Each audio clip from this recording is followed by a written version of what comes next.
Eftermiddag, for vi skal snakke om den store trængsel i 2 timer, så det kan blive dystert. Så jeg håper, du har mye godt humør med det. Jeg har ikke tænkt at tage livet af det, men vi skal se lidt om det, skriften siger. Før jeg siger noget om det, jeg har lagt nogle bøger ute på skranken herude. Der ligger en bog med en enkel gennemgang af Johannes åbenbaring. Jesu genkomst hedder den. 129 kroner, og der får du svar på en del af spørgsmålene.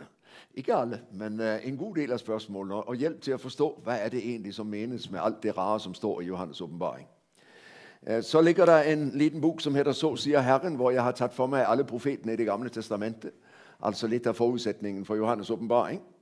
Og så ligger der en andagsbog, som hedder Indtag din himmelske arv. Det er Efeserbrevet gennemgået i løbet af 40 andagter. Og når du har læst den bogen, så har du samtidig læst gennem hele Efeserbrevet. Der jeg prøver at vise dig alt det, du ejer i Kristus. Og så endelig, så hvis du er interesseret i det, så er alle søndagstekstene frem til udgangen af juli næste år gennemgået i denne boken, slik at du på den måde kan forberede dig til søndagen og eventuelt bruge den i bibelgruppe, hvis der har søndagsteksten som tema. Jeg nævner det, der ligger prislap, og der ligger vipsnummer, og det går an at betale kontant. Og så har jeg gjort tekstreklamen, så der skal du slippe at høre mere om det. Vi skal tale om fortsættelsen af det, vi begyndte på i går kveld. Der tog vi for os de første 3 kapitler i Johannes åbenbaring. I dag skal vi gå videre fra kapitel 4 til næsten til kapitel 20. Og det er helt klart, jeg kan love dig, vi skal ikke dykke dybt, for der ville vi aldrig blive færdige. Men jeg skal prøve at give dig en sammenhæng og en oversigt og sige nu om, hvad Johannes åbenbaring siger om det, som ligger foran. Jeg håber, at det både vil være opbyggeligt, og at du vil være lidt klogere, når vi er færdige. Jeg må hente denne, så jeg har den med mig.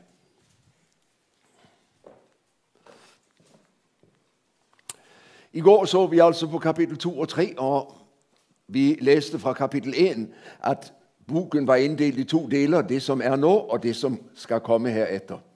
Det som er nå, det er altså de 7 sendebrevene i åbenbaringen, kapitel 2 og 3. Det, som skal komme herefter, det er fra 4.1. Det står slik, hvis jeg nu kan finde det rigtige i stedet der. Det er ikke i 2. Timotheus brev, jeg skulle læse. Derefter så jeg og se, en dør var åbnet i himlen, og den røsten, jeg før havde hørt tale med klang, som af en basun, sagde til mig, stig op hit, så vil jeg vise dig det, som herefter skal ske. Så fra kapitel 4 og resten af Johannes åbenbaring til kapitel 22, så handler det om det, som herefter skal ske. Den store delen af boken er fremtidsboken. Og det er det, vi skal bruge tid på i dag om den store trængsel, i morgen om lammets bryllup. Der skal vi afslutte med de sidste kapitler i Johannes åbenbaring. Men før vi begynder at se fremtiden, så er der 2 ting, vi trænger at se, som er helt grundlæggende, og som er med til at give præmisserne for resten. Og derfor er kapitel 4 og 5 vældig vigtige.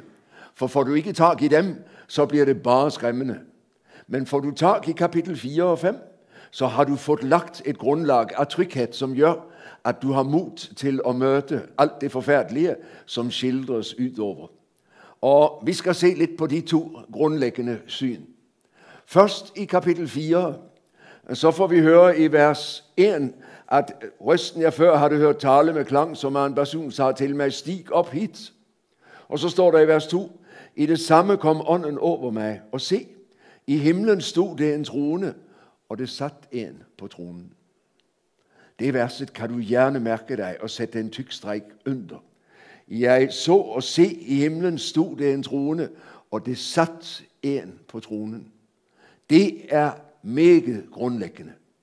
Vi er midt i en krisesituation, som vi talte om i går. Kejser Domitian har sat i gang pres mod de kristne, vil tvinge dem til dyrkelse af kejseren som Gud. Og de kender sig virkelig under pres på grund af dette, at han forlanger, at alle skal dyrke kejseren, og de kristne kan ikke. De kan ikke dyrke andre end Kristus som Gud. De kan ikke dyrke Domitian som Gud. Og dermed så sætter kejseren i gang forfølgelse.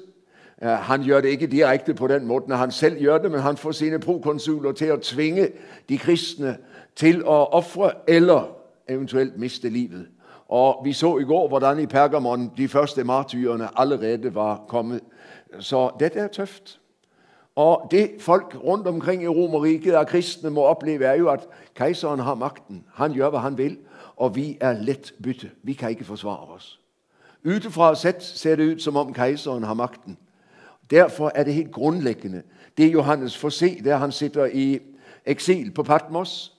Der er en trone i himlen, og der sitter en på tronen. Hvad betyder det?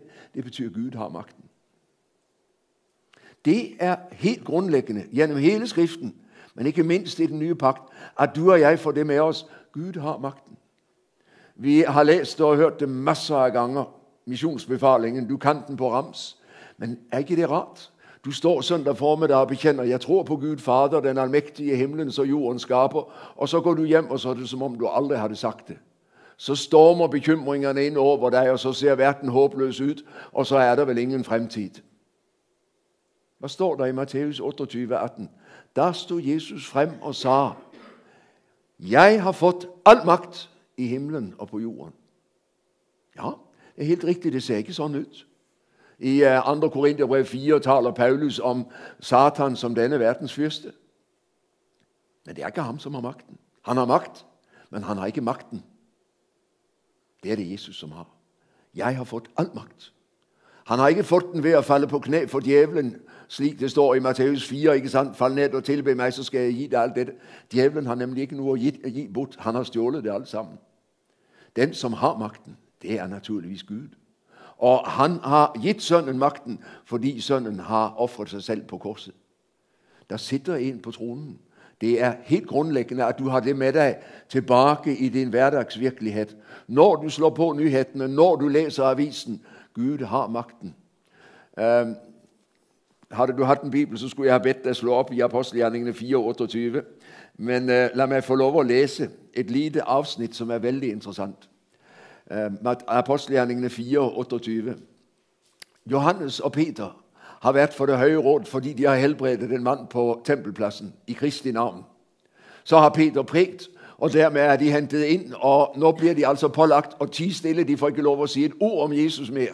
Og det høje råd, den højeste religiøse og politiske myndighed blandt jøderne, har altså nægtet dem at tale om Jesu navn. Hvad gør de da? Der går de til menigheden, selvfølgelig. Og så holder de bønnemøte. Et fantastisk bønnemøte. Så stærkt, at jorden skælver. Og hør, hvad de beder. De starter i salme 2. Jeg skal ikke citere det, men jeg citerer vers 27 og 28. Hør godt efter. Ja, i denne byen slog de sig sandelig sammen mod din hellige tjener Jesus, som du salvet. Både Herodes og Pontius Pilatus, sammen med hedningefolkene og Israels stammer. Alle har de gjort, hør så godt efter, hvad han siger, eller hvad de siger i bønnemøtet. Alle har de gjort det, som du ved din hånd og din vilje havde bestemt skulle ske. Halleluja. De har gjort det hardt. De har gjort det i uvilje. De har taget livet af Jesus. Nu truer de disciplene til tavshed. Men disciplene ved, det de har gjort, det var det du, efter dit råd og din vilje, havde bestemt skulle ske. Nej, Kajfas og Pilatus havde ikke noget ønske om at tjene Guds vilje, men de var nødt til at gøre det. De var nødt til at gøre det, som Gud havde bestemt. Og derfor fører de Jesus til korset, og så vinder han over djævlen, synden og døden, og gør op med Guds vrede og dom, og langfredag er sejr og triumf. Det var så vist ikke planen, men det var det, som kom ud af, at de korsfæstede manden på det midterste kors. Sejren er vor. Gud har magten. For mig er Apostelgjerningene 4 et vidunderligt vers, som siger nu om dette mærkelige, som står i Romerne 8:28. Alle ting tjener dem til gode, som elsker Gud. Nej, det ser ikke slik ud. Når jeg mister min kære, når livet går på tværs, når jeg bliver indlagt på psykiatrisk afdeling, eller hvad det er, som sker.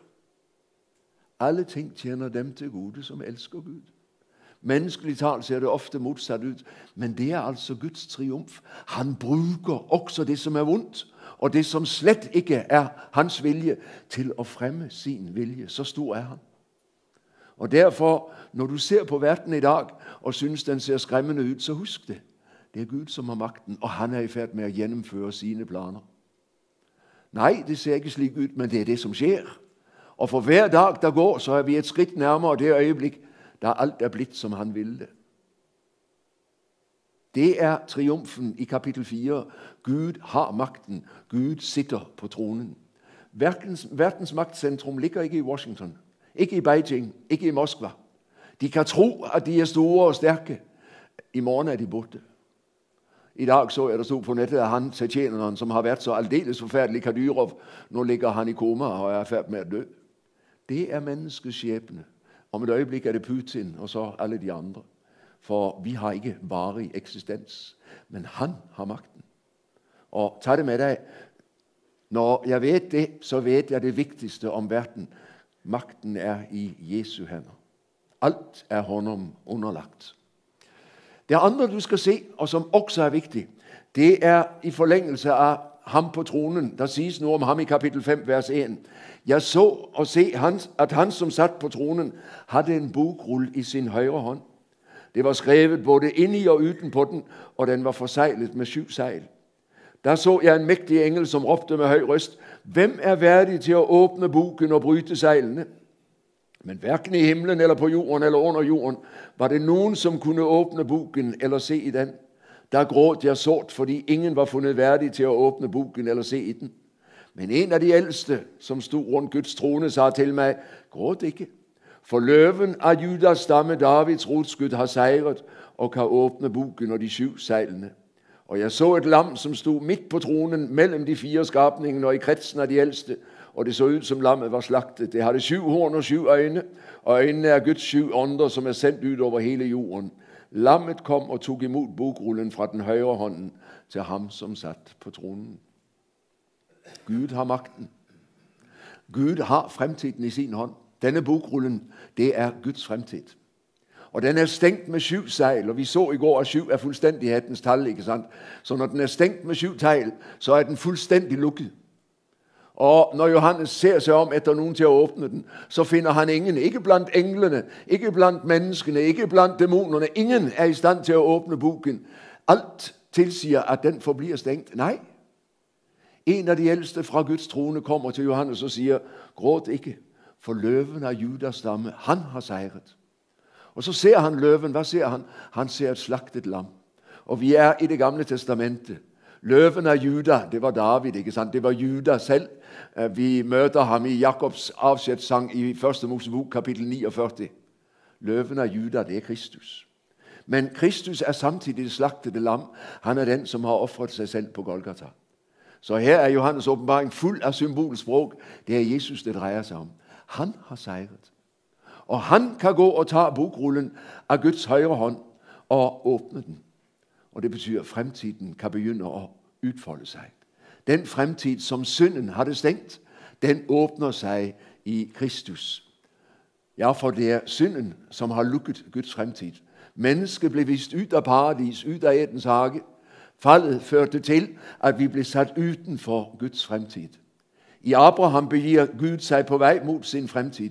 I Kristus åbner han døren på vid gab. Og derfor kan Johannes fryde sig, for takket være Jesus, så er altså fremtiden ikke længere stængt. Den åbner sig. Og vi mærker os, vejen til fremtiden går via Jesus og hans offer. Det vigtigste, som sker i historien, det sker på Golgata langfredag. Ingenting kan måle sig med det. For der gør Gud op med den synd, som stænger fremtiden for dig og mig og for hele slægten. Og fra den dag af, så er forhænget mellem det hellige og det allerhelligste revet i 2. Og det er vældig interessant, for i evangelierne står, det rives i 2 fra øverst til nederst.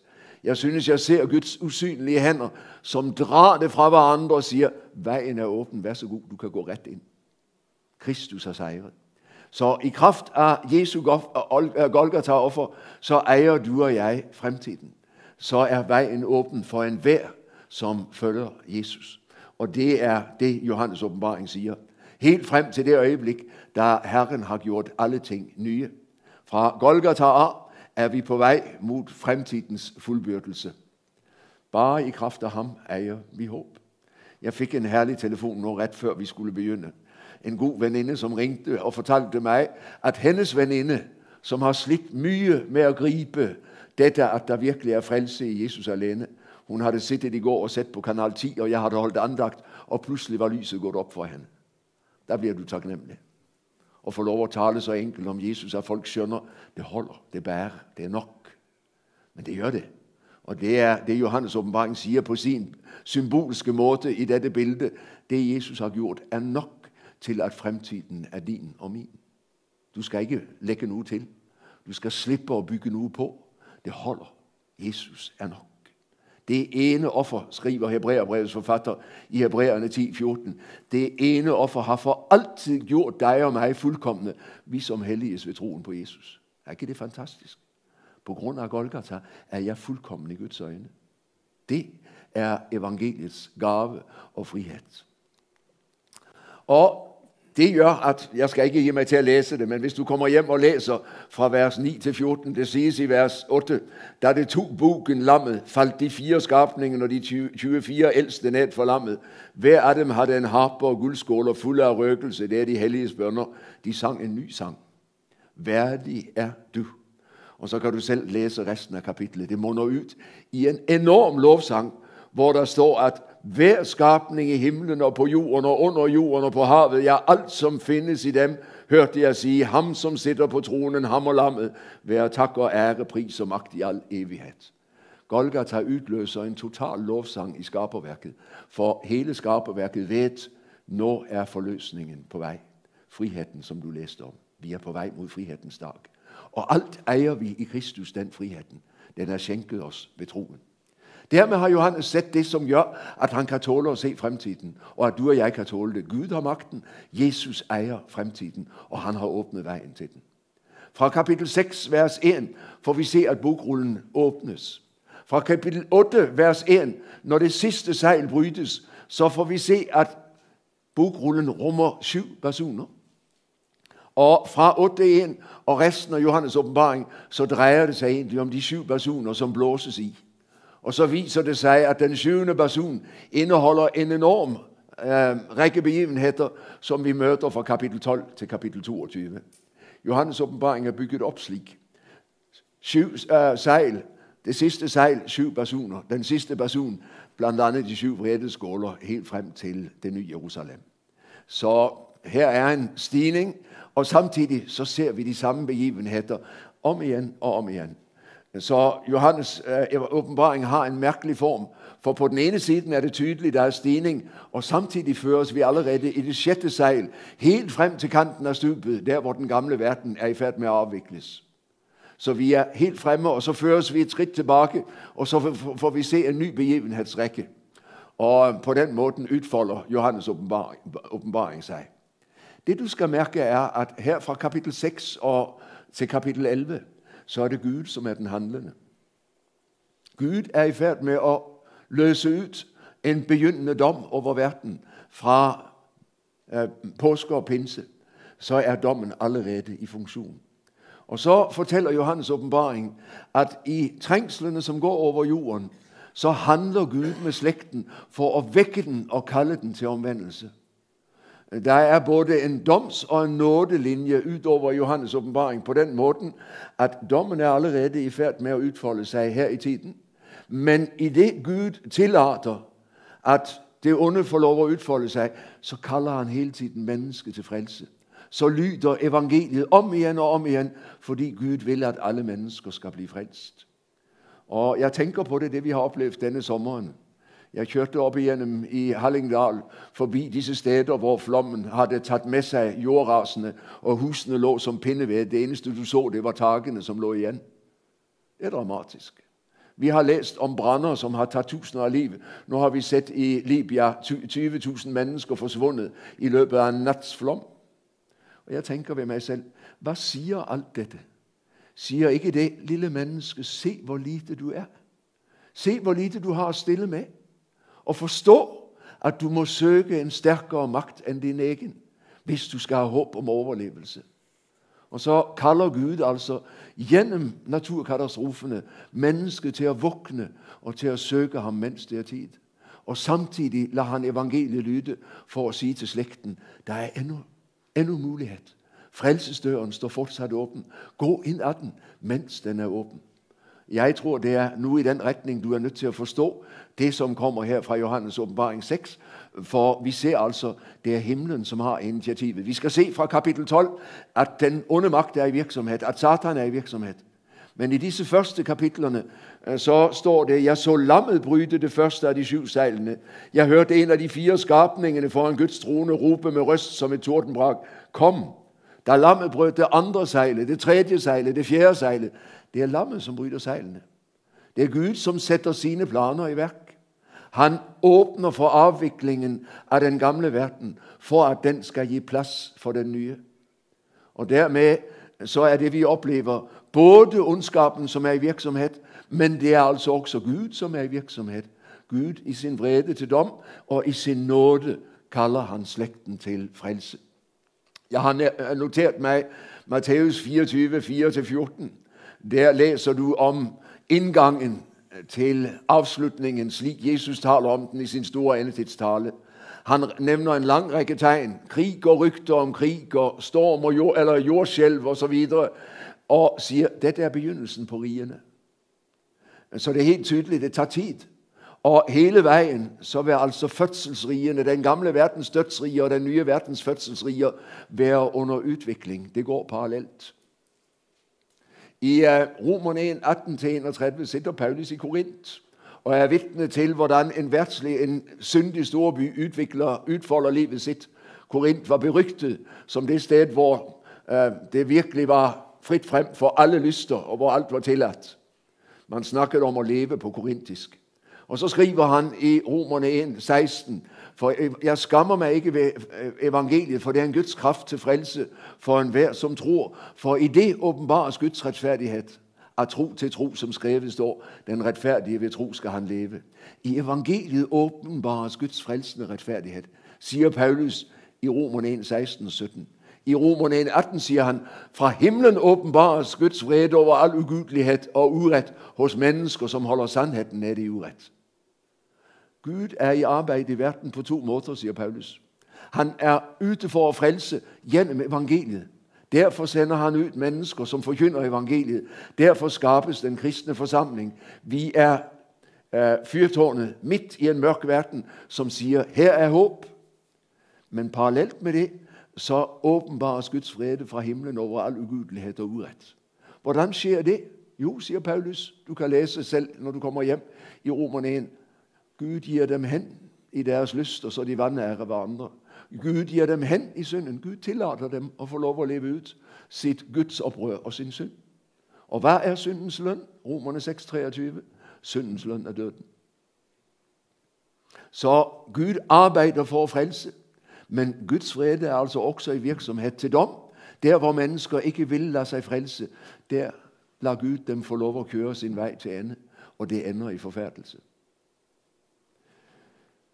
Jeg ved ikke, hvor mye du har været budt i socialt arbejde, men man prøver, jeg tænker på evangeliecentrene, som prøver at hjælpe folk ud af rusproblemer, ikke sandt?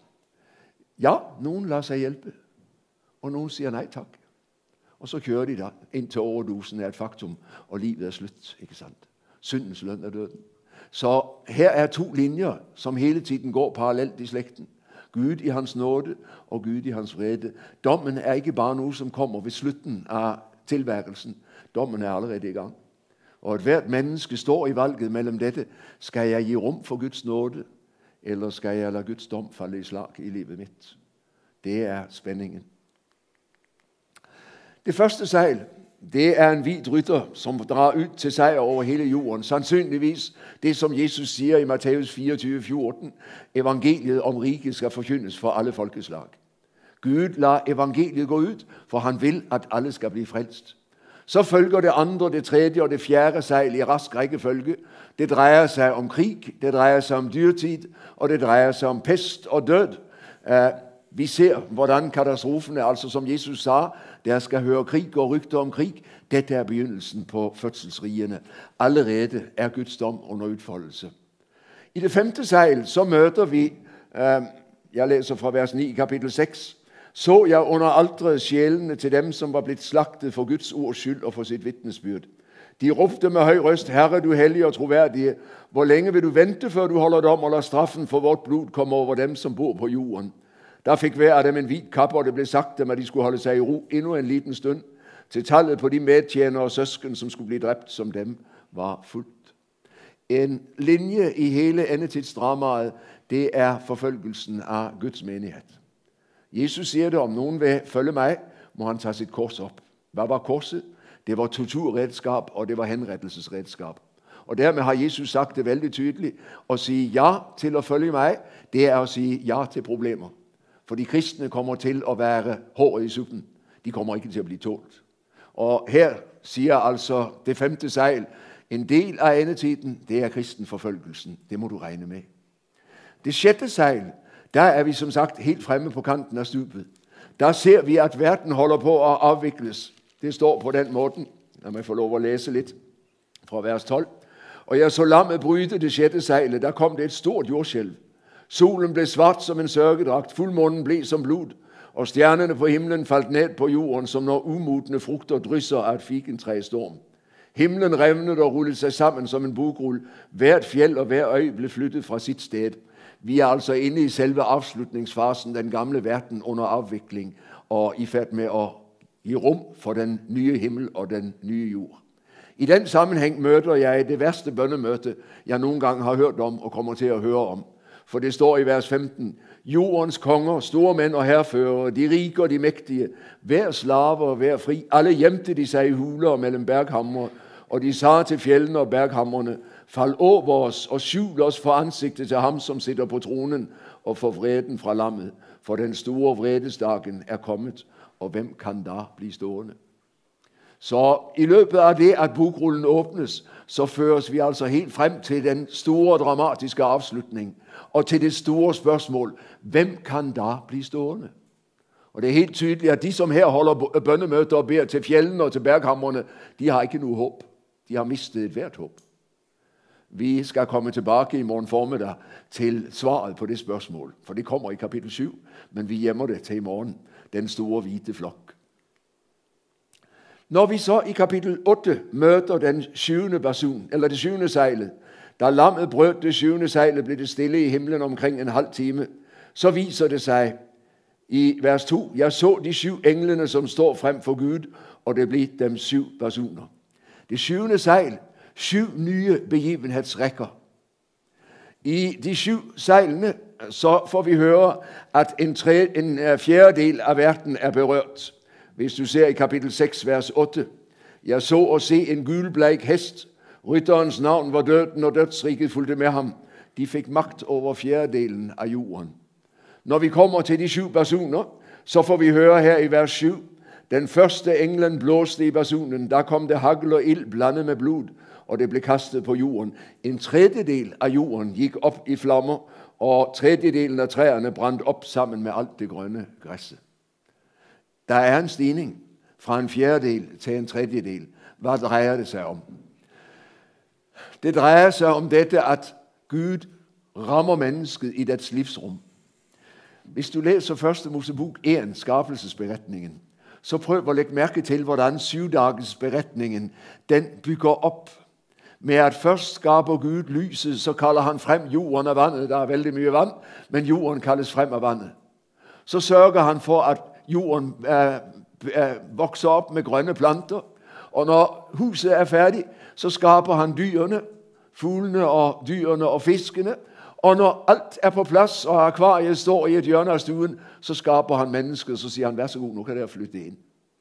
Gud bygger altså et hus, som mennesker kan bo i, og der han kan have samfund med sit menneske den 7. dag, ikke sandt, som Gud velsigner. Nu ser vi akkurat det samme, men med modsat fortegn.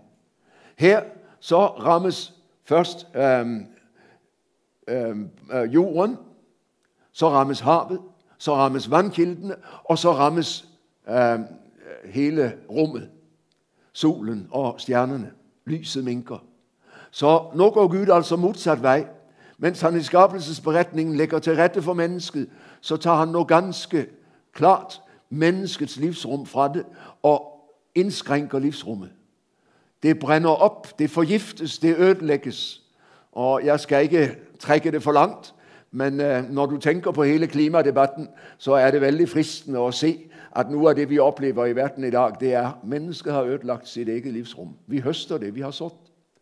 Dyrene fanges i havet, fiskene med magen fuld af plast. Vi ødelægger vores egen tilværelse. Bibelen siger, Guds dom går i opfyldelse. Vi sørger for at leve, slik og overforbruge på en sådan måde, at skaberværket bærer tydeligt præg af, at livsrummet indskrænkes. Det bliver vanskeligt at være menneske. Når de 4 første basuner har ramt menneskets livsrum, så rammer den 5. og 6. basun direkte mennesket. Og det sker i 2 omgange i kapitel 9. Først en forfærdelig græshoppesværm, som kommer fra afgrundsbrønden. Kapitel 9, vers 1. Den 5. englen blåste i basunen, og jeg så en stjerne, som var faldt fra himlen ned på jorden. Den fik nøglen til afgrundsbrønden, og da den åbnede brønden, steg det røg op, og ud af røggen kom det græshopper, som spredte sig over jorden. Vi husker fra de 10 plager i Egypt, græshoppene. Profeten Joel, han skriver om en stor græshoppeplage, som skal ødelægge Israel. Når får dette sin fuldbyrdelse i denne mærkelige græshoppeplagen, for disse græshopper er specielle. Lad mig bare få lov at læse for dig det, som står i vers 4. Det blev sagt til dem, at de ikke måtte skade jorden og havet. Græsset på jorden, eller nu andet grønt, og ikke nu træ, men bare de mennesker, som ikke havde Guds sejl på panden. Der må jeg skyde ind i kapitel 7, for vi ser, at Gud sætter sejl på alle dem, som hører ham til. Jeg får altid spørgsmål om dette med dyrets mærke i kapitel 13. Vigtigere end dyrets mærke er lammets besejling. Det drejer sig om dig og mig. Der, hvor jeg tror på Jesus, sætter Gud sit ejermærke på mig, slik at når Kristus kommer, så ved han akkurat, hvem han skal have med sig. Han kender sine. Og det er Guds barnets tryghed. Jeg bærer Guds ejermærke. Hvad er det for noget? Den hellige ånd, naturligvis. Paulus siger det i Efeserne 1:13. Der er mærket med et sejl til forløsningens dag, og det er den hellige ånd. Så det at eje ånden, det er at få lov at eje Guds ejermærke, og vide, at jeg hører Herren til. Men de, som ikke har dette sejl, de er lette ofre for disse græshopperne. Hvad er disse græshopperne for noget? Lad os bare sige lidt om det. For det første, de kommer fra afgrundens brønd. Her møder vi altså djævlen, som her slipper til, og som er med til at forpeste tilværelsen. Når græshopperne skildres, så siges det i vers 7, de så ud som hester rustet til krig. På hovedet havde de nu som lignede kranser af guld, og ansigtene var som menneskeansigter. Håret deres var som kvindehår, tænderne deres var som løvetænder, og brystet deres var som brystpanser af jern. Menneskeansigter, kvindehår. Altså vældig tilforladelige at se til. Vakre. Ja da, mine damer, det er vældig hyggeligt, at der stiller håret deres. Vi sætter pris på det, vi mandfolk, og vi lægger mærke til det bare, så der ved det. Vi er svage for sådan, der vi ikke er. Vi synes, det er vældig hyggeligt, når de stiller pænt med håret på plads. Kvindehår og menneskeansigter. Men læg mærke til tænderne. Det er løvetænder. Det er rovdyrtænder. Og der, hvor hjertet skulle være, der er det jernpanser. Disse er hjerteløse. Hvad gør de? De går ud, og med halen stikker de menneskene, så de lider i 5 måneder. De søger døden, men de klarer ikke at finde den. Livet bliver uleveligt. Hvad drejer det sig om? Ja, skal du få mit staldtips? I og med, at det bare gælder dem, som ikke bærer Guds sejl. Jeg tror, det drejer sig om en gudløshedskultur, som efterlader mennesker i tomhed og fortvivlelse. Hvad er det, som gør, at vi i dag i Norge oplever, at 13-åringer går og hænger sig selv og tager livet af sig? 19-åringer, 18-åringer. Hvad er det, som gør, at menneskelivet bliver uleveligt? Vi har taget fra dem håbet. Vi har taget fra dem fremtiden. Vi har taget fra dem Guds troen. Og de sitter igen med et meningsløst og et tomt liv, som ikke har nogen hensigt. Vi kan lige gerne afslutte det. Det er tragisk. Græshoppene er i virksomhed. Jeg tror mye mere, end vi er klar over. Og jeg tror mye af det, som giver sig ud for at være højkultur, efterlader mennesker tomme. Nej, du bliver ikke frelst af fin musik. Du bliver ikke frelst af flot teater. Det har sin plads for all del, ikke et vondt ord om det, men der ligger ikke noget håb i det. Håbet ligger et andet sted. Han hedder Jesus. Derfor efter den søde kløe, så kommer den sure svigen, og det er det, disse græshopperne repræsenterer. Gennem det hele, så går kaldet til omvendelse. Først denne rytteren, som ringer på den hvide hest, som drager ud og kalder mennesket til omvendelse. Så i kapitel 11, møder vi de 2 vidner. Det står fra vers 3. Men jeg vil sætte mine 2 vidner klædt i sækkestrie til at profetere i 1260 dager. Og så møder vi Moses og Elia, optaget af at kalde verden til omvendelse. De er skildret på samme måde som Moses og Elia i den gamle pagt. Hvad drejer det sig om? Det drejer sig om menighedens missionsengagement. Dette at evangeliet lyder, at vi stadig bliver ved med at tale om Jesus, længe efter at verden har sagt, fri os. Vi er så lydt og lej, dette Jesus prat. Hold kæft! Men vi kan ikke det, for Herren har sagt, gå ud, forkynd, og så vidner vi. Og så sker undret, nogen tager imod. Men de fleste vil ikke høre. De afviser evangeliet. Gud kalder til omvendelse, men de fleste vælger fortvilelsen. Jeg læste om bønnemødet, de som råbte til bjerghammerne og fjellene, fald over vores skjul os. I kapitel 9, vers 6 står der, i de dagene kommer menneskene til at søge døden, men ikke finde den. De skal længte efter at få død, men døden skal flygte fra dem. Græshoppeplagen efterlader dem i fortvilelse, og de har ikke mod til at leve, og de har ikke mod til at dø. Er ikke det på mange måder det moderne menneskes situation der? Og i vers 20 og 21 så står der, men resten af menneskene, de som slap fra disse plagene, det er storkrigen, som er nævnt i den 6. person, de som slap fra disse plagene og ikke blev dræbt, de vendte ikke om fra det, de havde laget med sine egne hænder, så de sluttede at tilbede. De tilbar de onde ånden og gudebilleder af guld, sølv og bronze, stein og træ, de som hverken kan se eller høre eller gå. De vendte ikke om fra sine mord og sin trolddom, sit horeri og sine tyverier. Der går en uendelig vemodig linje gennem hele skriften. Du møder den for eksempel i Jeremia 6:16. Herren talte og sagde, stå ved vejen og spørg efter de gamle stier, hvor vejen går til alt godt.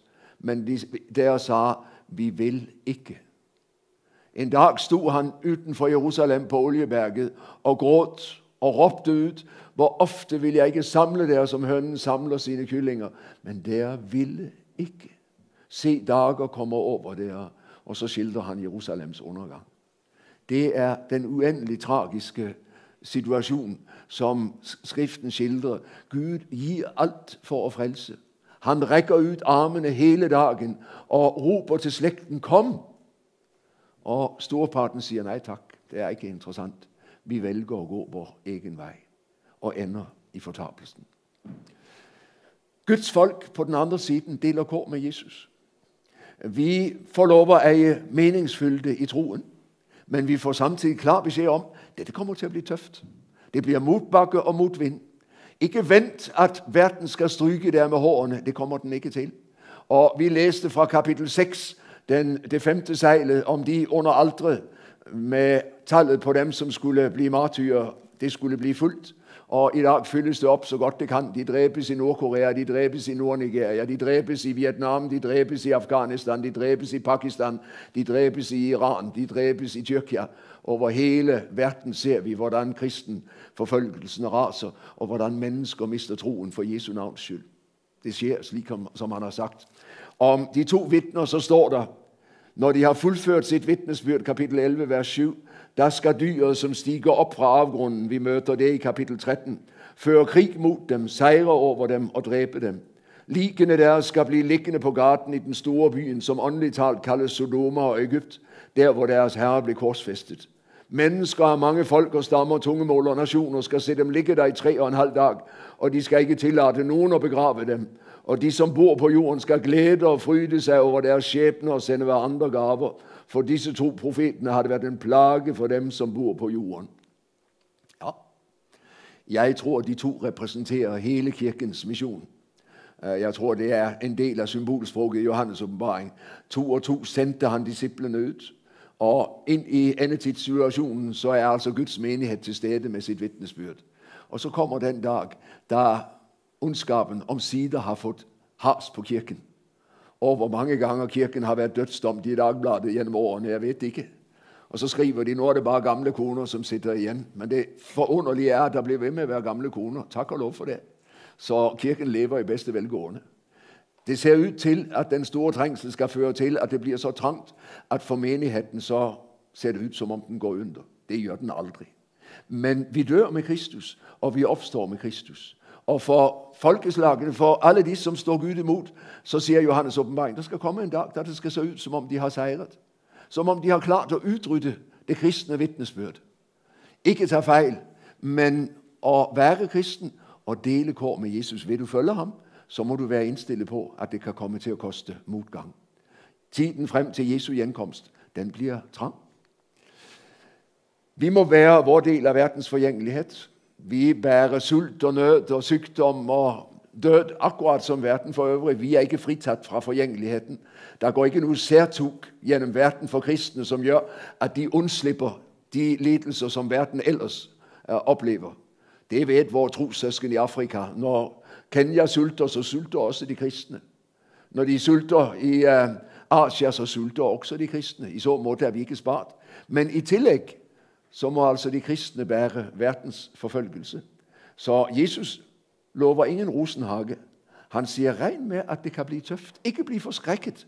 Når vi ser, at det strammer sig til i Norge i dag, og at totalitære tendenser antyder, at det at stå med et klart Kristusvitnesbyrd og våge at tale imod, alt det, som spreder sig i Norge af synd og død, det kan komme til at forfølge. Ikke blive forskrækket. I Finland har vi et parlamentsmedlem, som er trukket for retten på grund af hardt prat imod de homofile. Hun har læst Romerne højt.